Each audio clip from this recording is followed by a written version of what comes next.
Today on the Matt Walsh Show, Joe Biden unveils his brilliant new plan for education. He wants to add 4 additional years of public school. Your children should be in the state's clutches for 16 years, he says.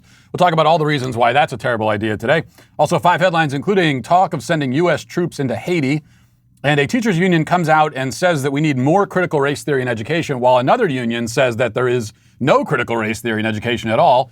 Seems like a little bit of a contradiction there. And also yet another woman at a spa in Los Angeles is sexually harassed by a naked trans person. Plus our daily cancellation, where we will talk about a recent Washington Post article which informs us that the word exotic is now racist. All of that and more today on the Matt Walsh Show.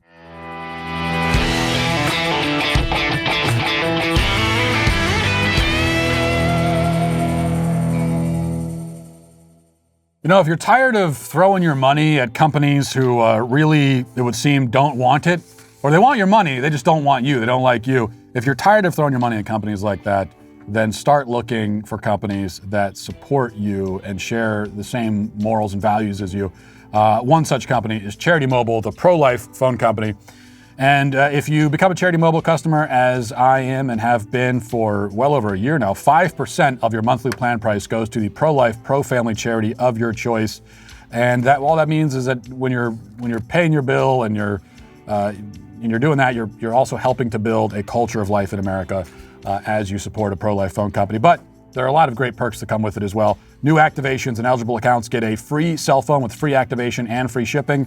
There's no contract, there's no termination fees, and there's no risk either with a 30-day guarantee. You also get free usage alerts, you get a free app to monitor your usage, and all of that is great. But the best thing is, again, you're turning everyday living into effortless giving for the charity of your choice. So call them at 1-877-474-3662 or chat with them online at CharityMobile.com.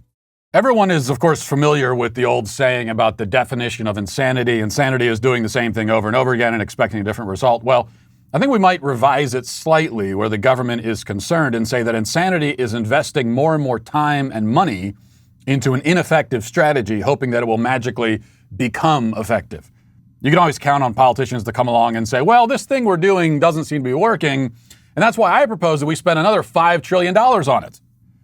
Nowhere is this type of insanity more effective, or rather more prominent, than in the realm of education. As Joe Biden again demonstrated yesterday, Biden tweeted this, quote, the fact is 12 years of education is no longer enough to compete in the 21st century. That's why my Build Back Better agenda, so terrible. That slogan, it's the worst slogan, probably the worst political slogan I've ever heard. Build Back Better. Anyway, my Build Back Better agenda will guarantee 4 additional years of public education for every person in America, 2 years of preschool and 2 years of free community college. So 12 years isn't working, he says. Let's add another 4. He unveiled this plan in more detail during a speech the same afternoon at a community college in Illinois. Here it is. Does anybody think in the 21st century, with the change that's taking place in technology and across the board, that 12 years of education is enough to be able to live a middle-class life? I don't think so. And so the fact of the matter is, I've decided we should have a minimum of 14 years of education. 14 years of education, which I'll explain in a second. You know, as the First Lady, I'm Jill Biden's husband, but as Jill would say, and she's a full-time community college professor while being the First Lady, she often says any nation that out-educates us is going to out-compete us. Any nation that out-educates us is going to out-compete us. That's why I want to guarantee an additional 4 years of public education for every person in America, starting with providing 2 years of universal, high-quality preschool for 3- and 4-year-olds, building on what the governor has been doing here in Illinois. And then I want to add 2 years of free community college for everyone. And then I want to give everyone free pancakes every single morning when they wake up. I think everyone should have pancakes. We'll work out the details later, but everyone should have that. There are so many problems here that it's hard to know where exactly to begin. Biden says that 12 years isn't enough to compete and, quote, live a middle-class life. His plan is then to add 2 years to the beginning and the end, 2 years of universal pre-K, which means kids will start at the age of 3 or 4, and then 2 years of community college. He says he wants to do all of this because kids should have a minimum of 14 years of education. Now, the first issue should be immediately obvious. 4 plus 12 is 16, not 14. So Biden can't even do basic arithmetic, and here he is trying to revamp the education system. More importantly, what does he mean by compete? Compete with who exactly? Who is my 3-year-old supposed to be competing against? Well, we got to get her in preschool so she can compete. What? Against who? Her peers? Well, if this is all about the kids competing against each other, how does it help to make them all spend the same amount of time in school? If you increase the amount of time they're all spending in school, then aren't you just breaking even in that case? Or is she supposed to be competing against children from other countries? Is that the concern I'm supposed to have for my 3-year-old child, that she is able to compete against toddlers in China?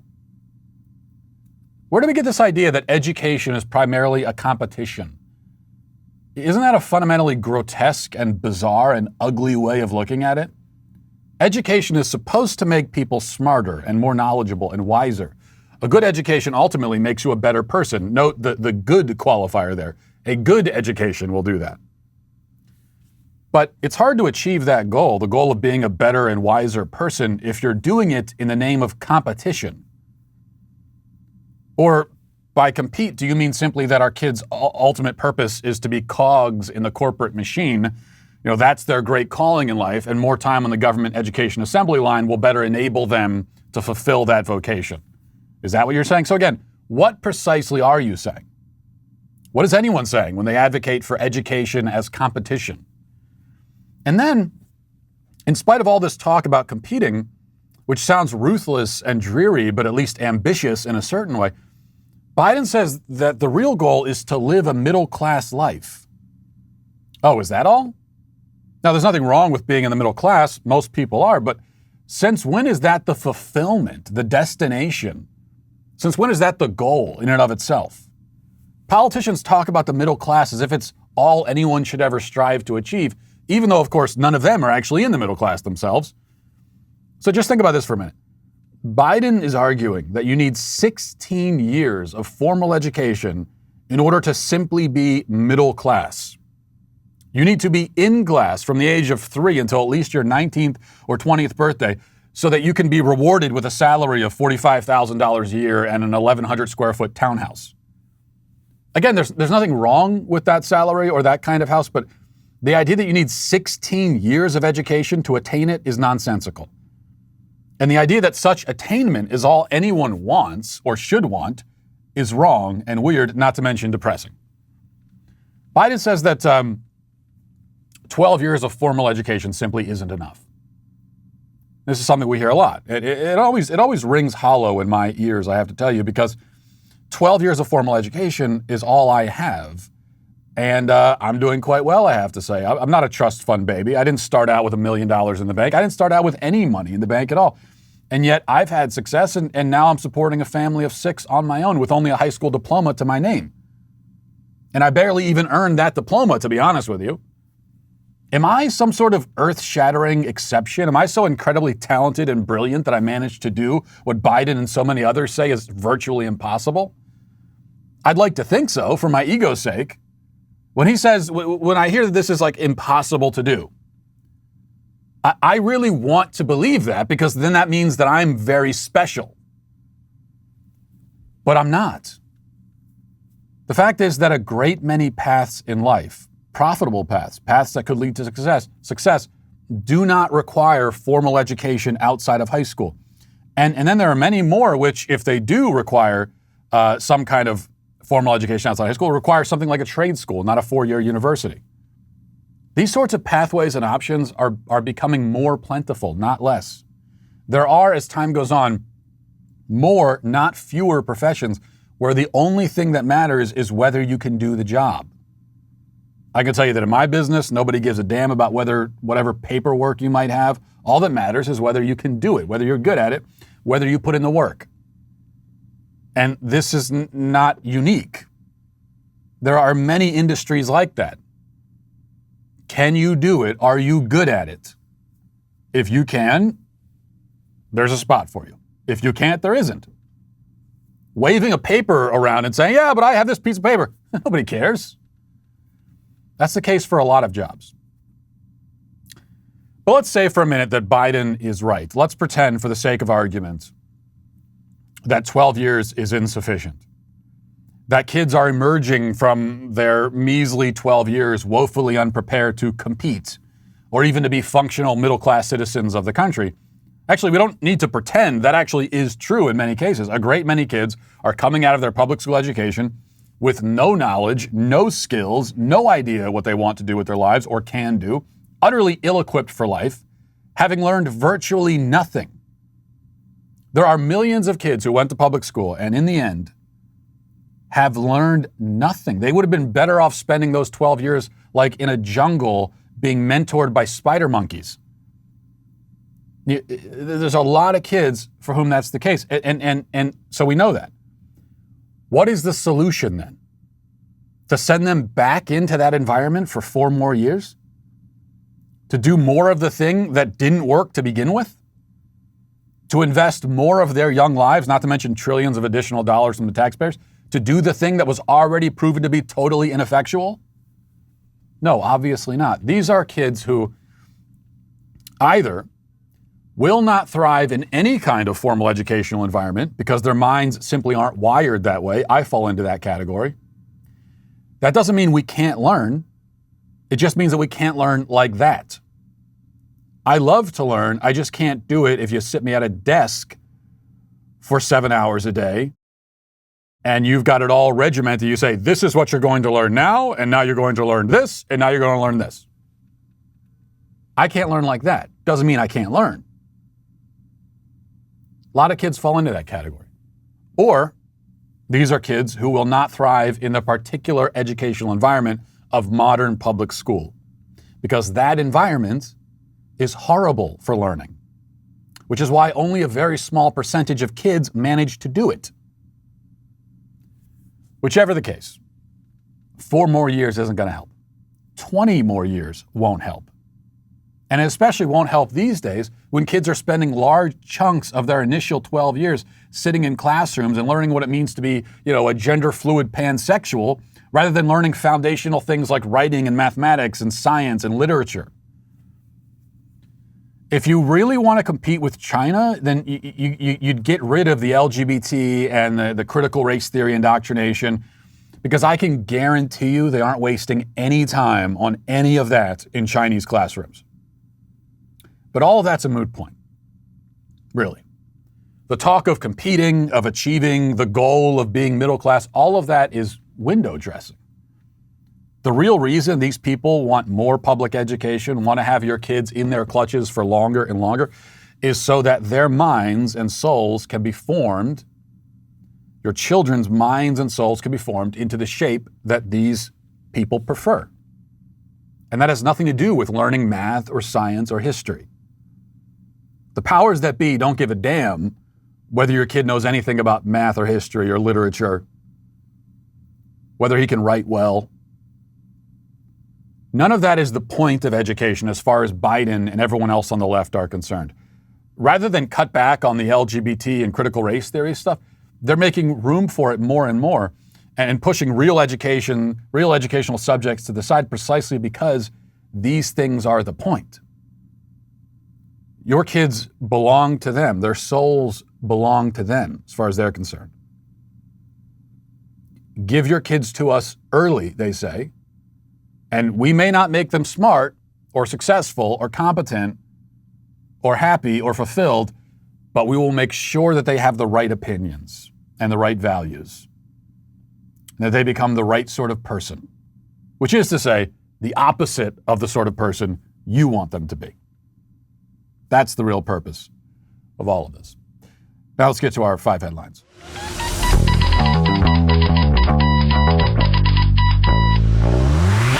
Now we're checking in with MyPillow. As you know, MyPillow has a passion to help everyone get the best sleep of your life, and they will do that for you. All you got to do, you buy MyPillow products. You're never going to want any other kind of product. But they don't just stop by simply creating the best pillow, and they could stop there, mission accomplished. they've got a lot more than that. MyPillow created the new Giza Dream bed sheets. They look and feel great, which means an even better night's sleep for me, which is crucial for anyone's busy schedule. MyPillow found the world's best cotton called Giza. Might be Giza, I might be pronouncing this wrong. It doesn't matter, it's just comfortable when you sleep on it. It's ultra soft and breathable, but extremely durable. MyPillow sheets come with a 60-day money-back guarantee and a 10-year warranty. The first night you sleep on the Giza Dream bed sheets, you will never want to sleep on anything else, guaranteed. Giza Dream sheets come in a variety of sizes and colors. MyPillow is making a special offer, though, for my listeners, where you will receive 2 for just one low price, plus free shipping. If you want to take advantage of that, then go to mypillow.com and click on the radio listener square and use promo code DailyWire. There you'll find not only this amazing offer, but also deep discounts on all MyPillow products. So again, call 1-800-951-7163, use promo code DailyWire, or go to mypillow.com, use promo code DailyWire. Okay, I guess I wanted to include this because it very much plays into what we just talked about, especially at the end there of the monologue. The real purpose of education, which is to convert your kids.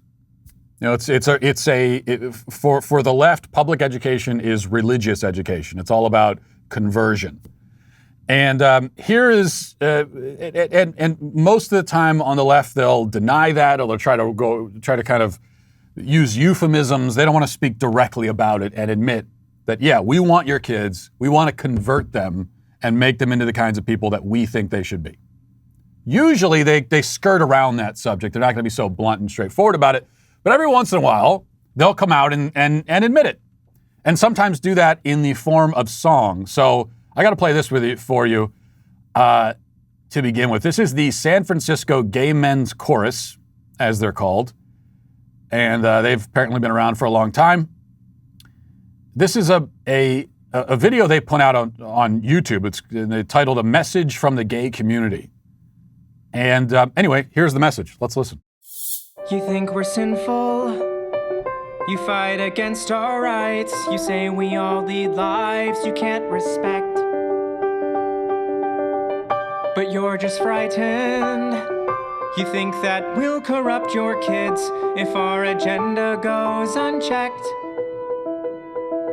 Funny, just this once, you're correct. We'll convert your children.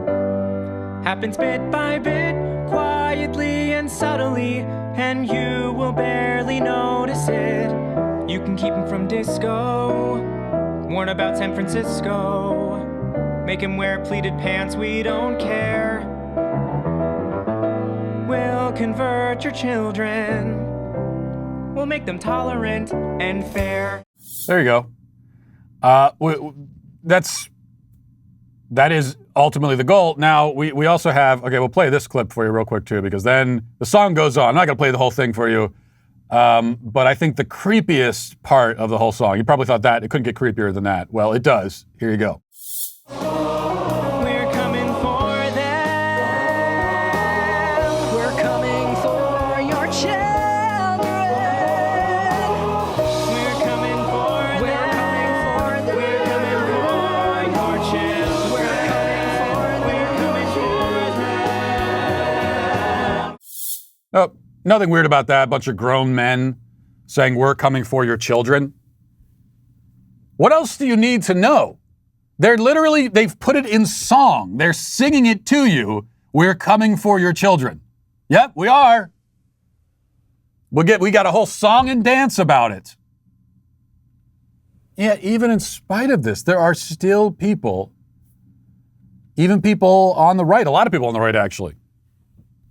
When you use a phrase like the LGBT agenda, they kind of recoil. They say, well, whoa, yeah, that's conspiracy, that's offensive. It's right there. It's not from me. It's this. You just heard it. You heard the song. They've got an anthem now, making it very clear. The only problem with a phrase like the LGBT agenda is that it's redundant. I mean, the left's agenda is the LGBT agenda, is the critical race theory agenda. All of this is together. But they could not be more clear about it. They're coming for your children. And the way that they justify it is they say, well, we want to make them tolerant and fair. We want to make them open-minded. Of course, it's going to be our idea of what tolerant and fair means. And as we know, this is not going to be universal tolerance, because they're not going to be tolerant. We don't want your kids to be tolerant of everything. We don't even want them to be tolerant of you. We want to turn your kids against you. No, we want them to be tolerant of us and the choices that we make, and not so much tolerant as celebratory is really the word. All right, let's move on here. A little bit of international news. This is from The Sun. It says, the U.S. could send troops into Haiti after the bloody assassination of President Jovenel Moise, who was gunned down in his home. It's feared the Caribbean nation could be plunged into chaos after the killing, which has shocked the world, and experts have already raised the prospect of a Western intervention. Can I say, first of all, I am not especially shocked that something like this happened in Haiti. I admit I know nothing about Haiti whatsoever. The only thing I really know about Haiti is that it's not the kind of place I ever want to be. But I can't say that I'm terribly shocked that something like this is happening in Haiti. And what I can also say is that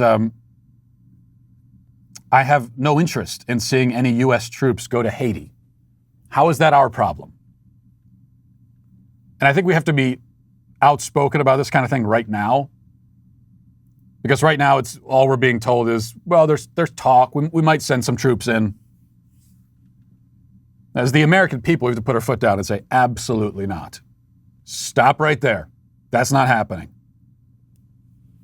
This is Haiti's problem, not our problem. Haiti gets plunged into a civil war. Unfortunate, not our issue. You got to figure that out on your own. Sort out your own problems. All right, let's move on here. Here's an article. So we've got two things which really seem to contradict each other. Call me crazy. We'll start with an article on the Oklahoma Council of Public Affairs website. It says, at its recent annual meeting and representative assembly, members of the National Education Association, which is the largest teachers union in the country, vowed to support and promote use of critical race theory in the classroom and oppose laws that prevent biological males from competing against biological females in women's sports. The NEA is the parent organization of the Oklahoma Education Association, and OEA members were among those participating in the annual meeting, which was conducted virtually this year. In the 2019 to 2020 school year, the most recent for which figures available, so on and so forth. That doesn't matter. The task force's goal includes increasing the implementation of critical race theory and similar material in curriculum and pre through K through 12 and higher education. Okay, so this is what they're saying. They are not only okay with critical race theory in the school system, but they want more of it. They want to increase critical race theory in the school system. And if you're increasing it and you're putting more funding in it, that means that it's already there, right? Well, this sheds some interesting light on a speech given yesterday by Randi Weingarten. She's the president of the American Federation of Teachers, another massively large teachers union. And she has a very different take on critical race theory. Here's what she says about it. Critical race theory is not taught in elementary schools or middle schools or high schools. It's a method of examination taught in law school and in college that helps analyze whether systemic racism exists, and in particular, whether it has an effect on law and public policy. But culture warriors are labeling any discussion of race, racism, or discrimination as CRT to try to make it toxic. They are bullying teachers and trying to stop us from teaching students accurate history. Okay, so critical race theory is being taught, and it's a great thing, and we need to fund it. We're told that on one hand. On the other hand, it's not being taught. this is just it's in law school. It's not being taught at all. Well, it's kind of got to be one or the other. And the way that they get away with this is that it's kind of a yes and no to both positions, because it's true that seventh graders in public school aren't being they're not sitting the seventh graders down and saying, "Hey kids, here's this thing called critical race theory, and we're going to tell you all about it." There isn't any subject or class called critical race theory. That's not happening. And that's how Randy Weingarten gets away with making a claim like this. That technically a thing called, there is nothing that we call critical race theory which is being taught directly to the students. That's something, that's a law theory, it goes to law school. And okay, that's true, but no one is claiming that that's what's happening. In fact, critical race theory would be much less of a problem. I still wouldn't want it in the school system, but it'd be much less of a problem if it was actually labeled critical race theory and taught as a subject, as its own thing. I wouldn't like that. I wouldn't want that either. But that would be far less pernicious and damaging than what's actually happening, which is that instead, the fundamental assumptions of critical race theory are just embedded into the education system and into the curriculum and into everything the kids are taught, especially when it comes to any subject, but especially when it comes to a subject like history. We're going to focus on the sins of the white man. We're going to pretend that slavery was basically an invention, slavery and conquest and colonization. These are unique sins. White people carry unique guilt for it. There is this thing called systemic racism, and it still exists today. That's all of those things. That's all critical race theory, but they just don't label it that. And they are embedded into the education system. But it is definitely there. It's underlying the entire thing. It's foundational now. Critical race theory and also gender theory is another. I'm guessing there's probably not a time when kids K through 12 are sat down and told, hey, here's this thing called gender theory, and it was first pioneered by a guy named John Money in the 1950s and 60s, and here's what he was all about, and this is the idea. That doesn't happen. I wish that would happen. I wish that they would tell the kids about John Money and give the real history of gender theory, but they don't. Instead, the philosophical assumptions of gender theory are embedded, and they permeate every aspect of the curriculum and the education system. But if gender theory, and I think the right has actually had some success for a change when it comes to critical race theory, bringing it into the public consciousness, branding it as a bad thing, which it is, mobilizing people, getting parents upset about this. They're going to the school board meetings. They're speaking out about it. It's been a huge success. The right historically has been very bad at doing that, at mobilizing people, exposing the left's ideas, branding it in the public consciousness. Usually the left that's their specialty. So in critical race theory, we've had a lot of success there, which is great, something to be happy about. I hope that next we can move on to gender theory, because it's the exact same thing that's happening. And that's what it is. It's called gender theory. Put the label on it. It's also a very bad thing. It's even worse than critical race theory in a lot of ways. It's even more damaging. Because here you're messing with a child's sense of their own identity. You're depriving them of identity. And if we get to the point where this is branded and we're talking about gender theory, people like Randy Weingart, they're going to do the same thing. They're going to come out and say, "What are you talking about? We don't discuss gender theory in public school and in grade school. That's in that's something we talk about in universities." But it won't be true there, just like it isn't for critical race theory. All right. Speaking of gender madness, this is something I want to talk about, even though I'm late to the game because I missed some shows. You may remember the We Spa incident. That was, we played the video last week. There was a woman at the We Spa in Los Angeles. She went into the women's locker room at the spa, and there was a man walking around naked, and there are kids there, and there's women, and he's just exposing himself, and then she comes and confronts the staff and is very upset, understandably. She reacts like anyone should react to that. And the staff says there's nothing we can do, so on and so forth.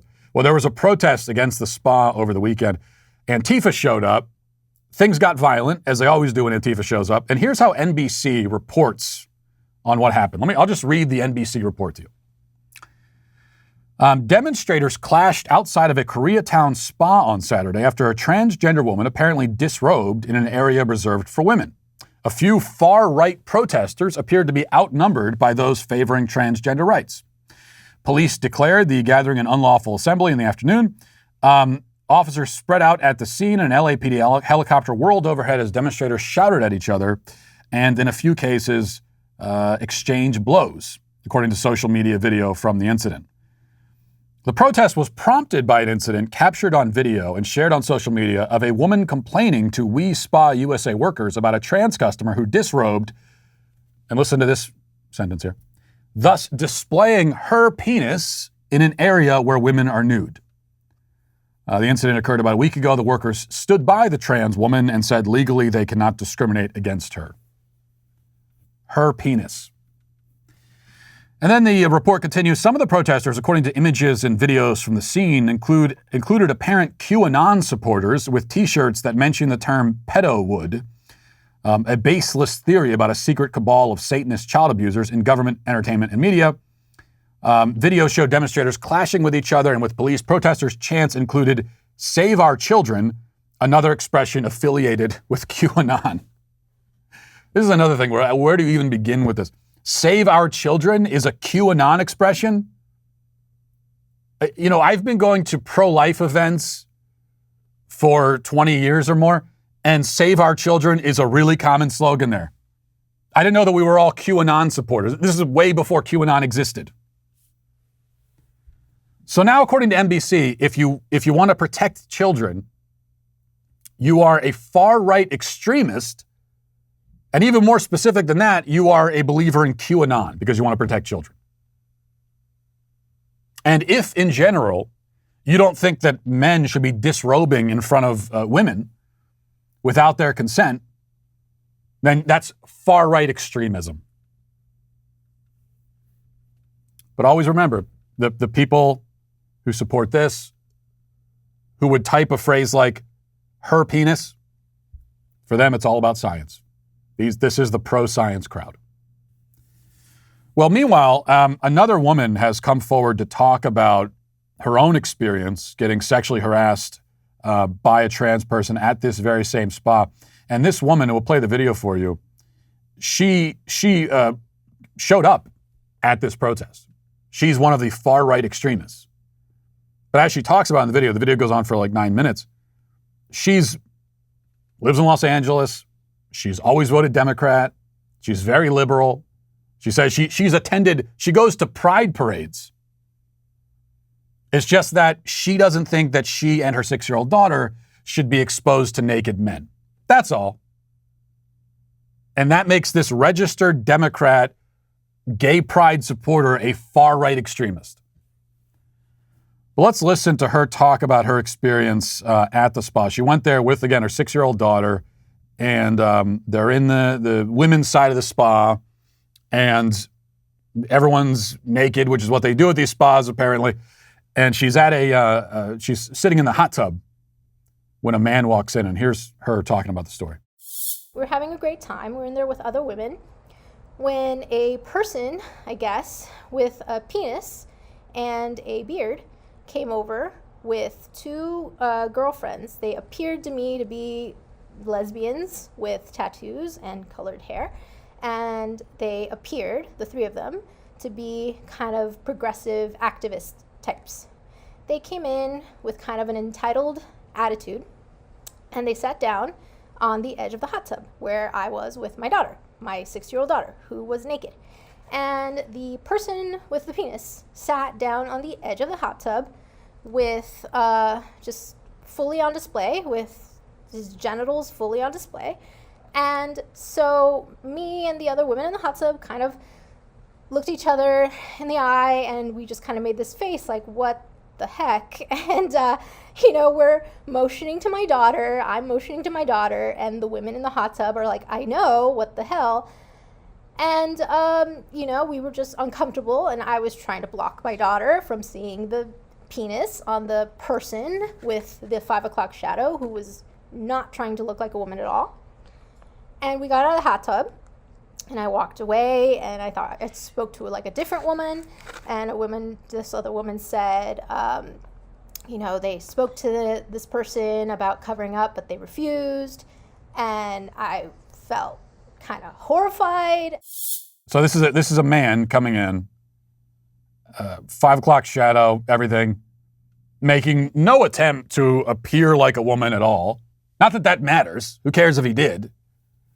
If he wore a dress on the way into the locker room before disrobing, that doesn't make it better. But it adds, if it's possible to add to the absurdity and the grotesquerie here, it just adds to it. Then now you could have men, 5 o'clock shadow, full-on men wearing masculine clothing, making no attempt to even appear like women at all. And they can saunter in, take off their clothes, deep voice, yeah, I'm a woman. And nobody can object. Or you can object, but it's not going to get you anywhere. And if you do object, you're a far-right extremist, like this woman. But there she is with her 6-year-old daughter, who's naked, just like she is. A man sits down and just takes his naked, spreads his legs in front of a 6-year-old girl. This is straightforwardly the direct sexual harassment of a young child by a grown adult male. And the left, not only are they okay with it, but this is something they celebrate. It's a wonderful thing. This man is living his truth, or living her truth, they would say. So keep that in mind, because when you hear people worry that we're headed to a point where we're normalizing pedophilia, okay, you should know that's crazy talk. Okay, that is crazy talk. We are not heading to a point in the future where we're gonna see the normalization of pedophilia. The left is not going to eventually start advocating for and normalizing pedophilia. That is absolutely insane. You should not be saying that. Because they're doing it now. Okay, that's not something they're going to do in the future. It's happening right now as we speak. When you can have a grown man take off his clothing and get fully nude in front of a 6-year-old girl and expose himself to her directly. And the left says that you can't even object to that. This is a wonderful thing. When we get to that point, which is where we are, then we are in a spot where pedophilia is being normalized. They're doing it right now. We don't have to look down the slippery slope and start conjecturing and saying, well, if we keep going down this slope, here's where we're going to end up. Nope, we're there. And this is what it looks like. Look, the normalization, this is how normalization always goes. Anytime of normalizing any form of degeneracy or evil, they're never going to do it directly. And they're never going to use the same kinds of labels and terms that you use to describe the thing. So of course the left was never going to come out and say, yeah, pedophilia is a good thing.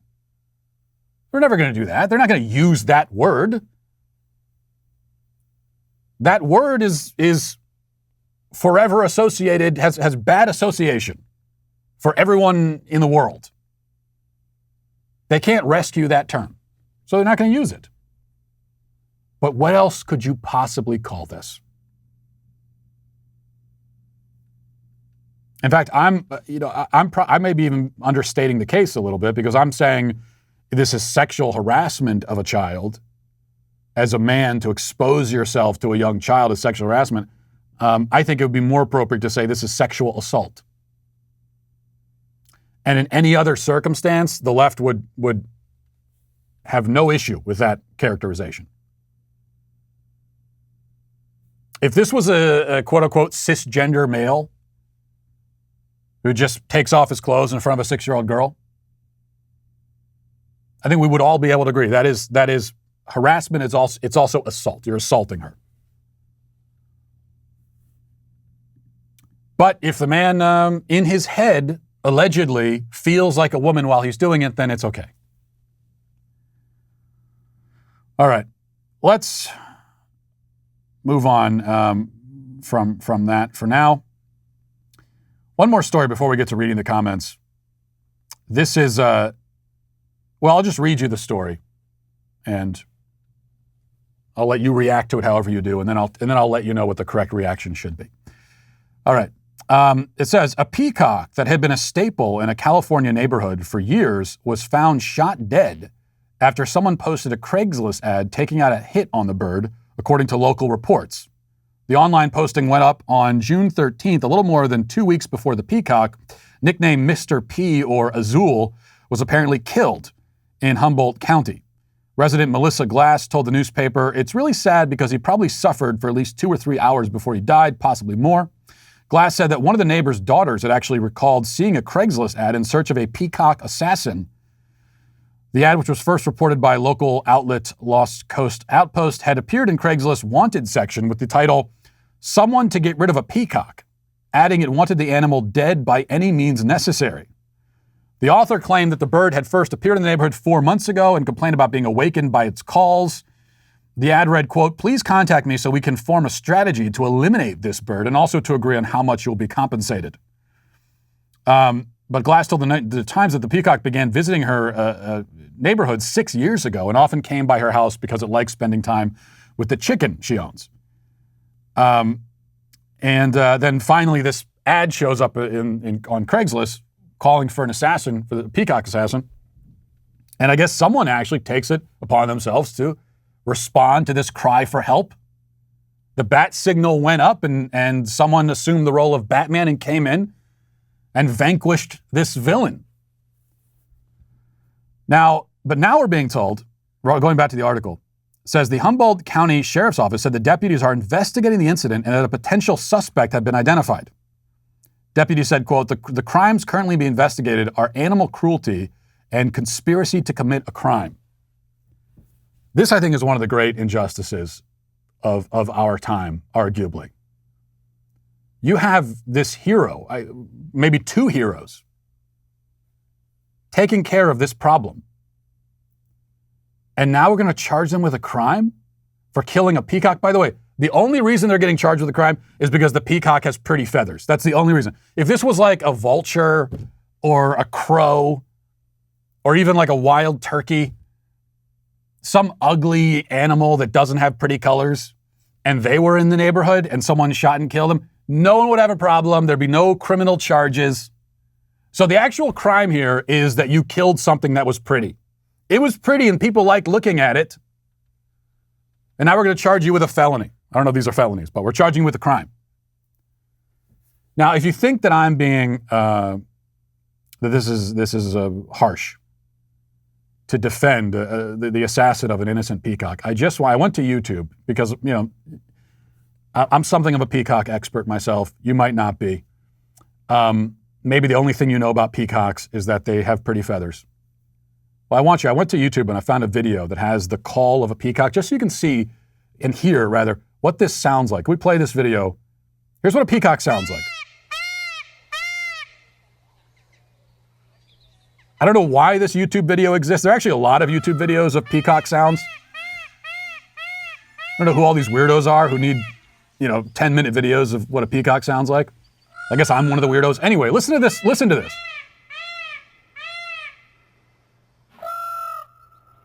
Okay. Now imagine this for 6 years. 6 years, this damn animal is coming into your neighborhood and making this sound at all hours of the day and night and early in the morning. And your neighbors are encouraging it. They're leaving food out, they're petting it, taking pictures. And you were just tormented by this sound for 6 years. Okay, we can turn that off. Turn it off. You get the idea. A really annoying sound. All animal sounds are annoying, but this one is pretty bad. And he takes the initiative, and now we're going to charge him with a crime. I just find that outrageous. All right, let's go now to reading the YouTube comments. Toothpaste Juice, great username, says, Matt was wrong about charcoal. Wood chips are also a good alternative to the devil's propane. Yeah, I'll allow wood chips. And as long as you're you have some kind of actual physical fuel that you're, lighting on fire, wood chips are fine, charcoal. Propane does not count. If you say that you're grilling out or you're cooking out or something and you're using propane, no, you're not. You might as well just use a gas stove. There's no reason to even use the grill. Edward says, I used to be a teller at PNC. We're insanely carefully monitored. Every move we make, every transaction down to the last penny is tracked. So I agree teachers should be watched. Our kids are far more important than money and deserve to be protected as such. Yeah, this is why I think it's just common sense. You think about all the scenarios where we use cameras, and usually we're using cameras because there is something being handled or dealt with that we place a high value on. Money, our pets, like we talked about yesterday. So why not our kids? We see this kind of double standard or this blind spot, not just with cameras, also with guns. The same people who object to cameras in the school, a lot of these are the same people who object to having any kind of armed security in the school. Well, we can't have that. Yet they have armed security at banks. They have armed security in almost any government building you walk into. We use armed security to protect money, to protect physical objects. We use armed security to protect politicians. You can go to the Social Security office and there's going to be an armed security guards in there protecting what? Documents, pieces of paper. And we won't use it for our kids. So for all of those things, money, documents, politicians, we've got cameras, we've got armed security because we really want to protect these people and these objects. But we don't do it for kids. That doesn't make any sense to me at all. Haley says, I just realized that the pink and blue alien thing in the background has the exact same colors as the bisexual pride flag. Matt, please explain yourself immediately and stop with this virtue signaling. I accept, this is the alien's lived experience and his truth, and I'm going to accept him for who he is. And if you can't do that, then you're banned from the show. Sam says, Matt, our NICU at our local hospital had video cameras that only parents could access. So many areas are implementing more accountability. School makes sense. I think COVID was good in a sense that it finally got parents to see what's being taught. Yeah, NICU is another good example. Our twins were in the NICU for only about 24 hours, thank God. But yeah, there's cameras there. And you have cameras in the NICU. No one objects to that. And also, it's not as though it's a live webcam on YouTube that anyone can access. But you get a password if you're a parent of the child, and you can check in when you want. Why can't we do the same thing with kids? You give the password to parents who have custody of the children, and they're able to access it. That's just one of the measures you could put in place to protect the privacy of the kids. We talked yesterday about other things you could do. Let's see. Finally, or not finally, but another comment says, as a college history teacher, I would feel uncomfortable with cameras in the classroom, not so much for my sake. After all, I already appear in videos on my YouTube channel, and I guest appear in videos on other channels, but for putting in a sly little plug for your YouTube channel, I respect that. But for the students' privacy, in a class discussion, students should be able to respond to questions and express themselves without worrying that they'll show up on YouTube/Twitter, etc., and then get canceled for some nonsensical reason. I wouldn't have any issue with parents seeing class syllabi or course materials. Would you want your classes recorded, or are you only referring to K through 12? Yeah, I'm only referring to K through 12 because these are kids. And this is also a government building. And that's why I think you need the cameras there. But as far as not wanting this stuff to end up on Twitter and YouTube, all that, well, that's why you have you have it password protected. You have the camera only trained on the front of the classroom. You could even only give access to the audio. It could be an audio only thing. And then if there's an incident or something happens, a controversy, then you can go and maybe the full video will be released like they do with body cams. And finally, username Hippie Enigma says, I know you don't care, but you lost a fan for this nonsense, Matt Walsh. Well, I do care, Hippie Enigma. That's where you're wrong. I care deeply. Please don't leave me. I'll change, I promise. Don't leave, please, please. Well, it's okay. We'll move on, actually. I think I'll find a way to pick up and move on with my life even as we go our separate ways. Though it is very sad to lose you. I've been telling you about when I during my course of taking my 7 different vacations, I've been telling you about these marathon car rides that I've been on. The good thing is when I'm the one driving the car, I don't have to deal with motion sickness. I'm not exactly sure why that is scientifically, but that's the way it goes. If I'm not driving though, that's when I get car sickness and I get it bad, and that's why I am so grateful for Relief Band. Relief Band is the #1 FDA-cleared anti-nausea wristband that's been clinically proven to quickly relieve and effectively prevent nausea and vomiting associated with motion sickness, anxiety, migraine, hangover, morning sickness, and chemotherapy, and so much more. The product is 100% drug-free. My favorite thing about it is that it's non-drowsy. You can take some of those, you got medicine you could buy, but that's gonna make you drowsy, and you might not be able to, you might not be in a position where you can necessarily take a nap. And that's why you need Relief Band, 0 side effects. The technology was originally developed over 20 years ago in hospitals to relieve nausea from patients, but now Relief Band is available to the masses. If you want to ensure nausea is never the reason to miss out on life's important moments, you got to go right now to reliefband.com. Right now, Relief Band has an exclusive offer just for Matt Walsh listeners. If you go to reliefband.com, use promo code Walsh, you'll receive 20% off plus free shipping and a no questions asked 30-day money-back guarantee. So head to reliefband.com and use our promo code Walsh for 20% off. Well, you may have heard him discuss it a time or two, possibly. It was easy to miss because I think I only mentioned it like 3 times. But Michael Knowles has a new book out, and this one has words in it.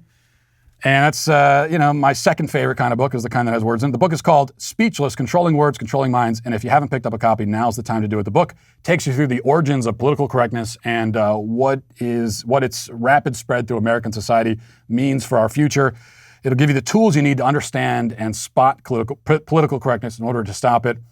And also, another reason to support the book and buy the book is that it was a #1 bestseller, but New York Times decided that they're not going to put it on the list. I don't think they ever gave a reason for it, but they just said, no, we're not going to. They can do that. They're just going to say, #1 best-selling book, we're not going to put it on the list. That's another reason to buy Speechless. So if you don't know the history and relevance of political correctness already, you're about to learn about it with Speechless, Controlling Words, Controlling Minds, available everywhere right now. And if you don't like making a trip, it's available on Amazon in hardcover and Kindle edition. Now let's get to our daily cancellation. Now, I have to admit, I'm sort of jealous of leftist pundits, media personalities, columnists, because they've set up a system that makes things easy for them, and also is kind of fun, I think. The formula is simple, and if you don't have any material to talk about or write about on any given day, all you need to do is pull a random word, idea, action, phrase, whatever, out of a bag and come up with a reason why that thing is racist or otherwise bigoted. It's like a fun word association game. It's like apples to apples or something, except every word is associated with racism. All you have to do is explain why it's racist, which is where the fun comes in, along with the profits. So there's a slow news day. Well, no problem. Just write up an op-ed or do a cable news hit to explain why, I don't know, sea cucumbers are racist, or why mashed potatoes perpetuate gender inequality, or why the number 76 is transphobic. The sky is the limit. And the sky is also, of course, racist.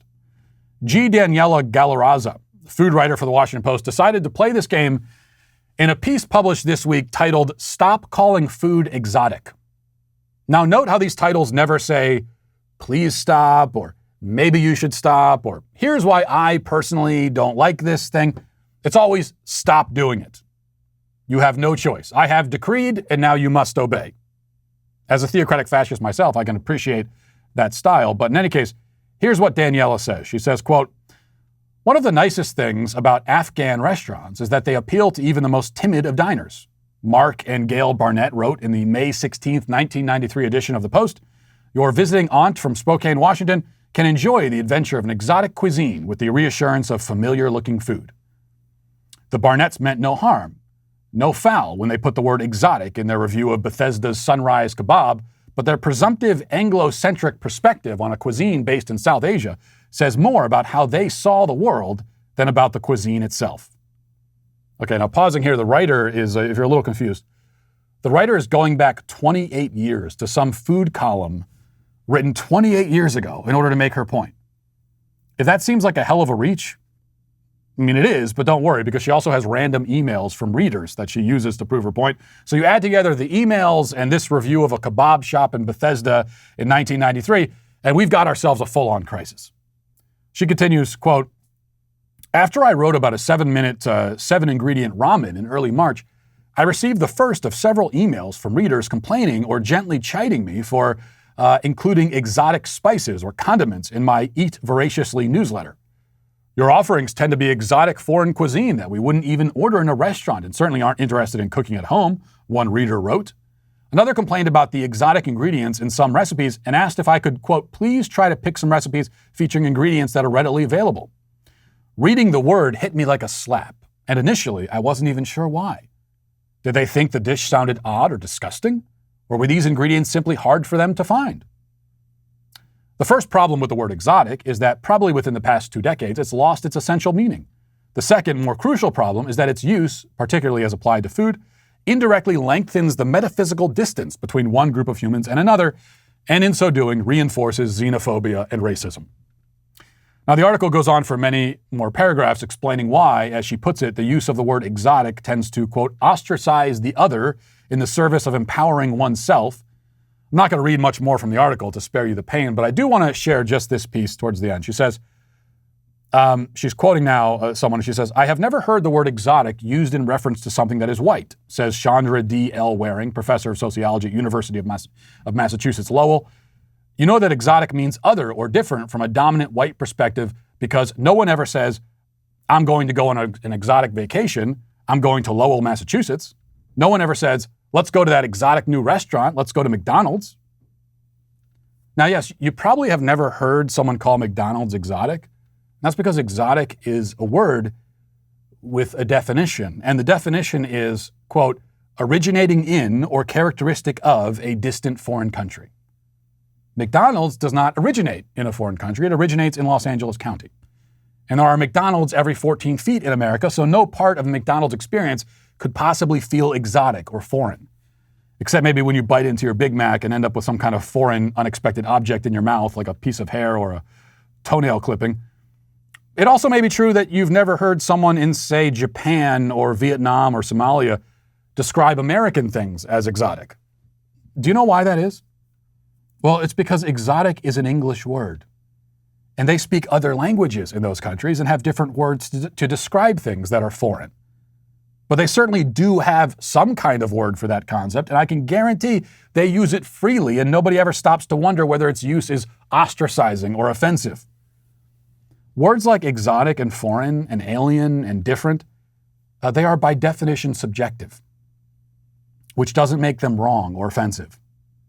It just means that whenever someone is using them, they are referring to their own relationship to that thing. A space alien is a space alien to us on Earth.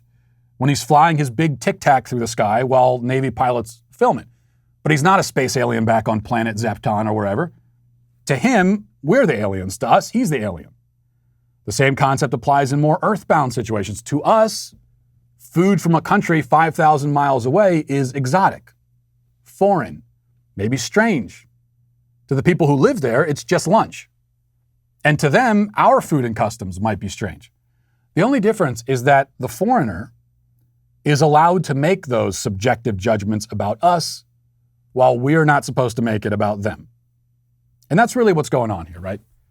People like the writer of this article, they always tell us to respect the lived experience, that is the subjective experience of supposedly oppressed and marginalized minorities. But the supposedly non-oppressed groups, and there's just one, white people, are apparently not allowed to have subjective experiences at all. At least we're supposed to speak and behave as if we don't. Everybody else can see the world through their own lens and talk about things, describe things, label things in that way. We, on the other hand, are supposed to view the world like detached, lifeless, inorganic robots. There's no exotic food, only food. No foreign people, only people. No difference, only sameness. Our entire subjective state has been declared problematic. The only question then is whether you care about these declarations or respect the imagined authority of people like this Washington Post writer when they tell you to stop doing these things. And I can tell you for sure that I, for one, do not. And that's why I can say to her today, you are canceled. And there's the peacock again. The peacock is also canceled, and righteously so. We'll leave it there today. Thanks for watching. Thanks for listening. Godspeed.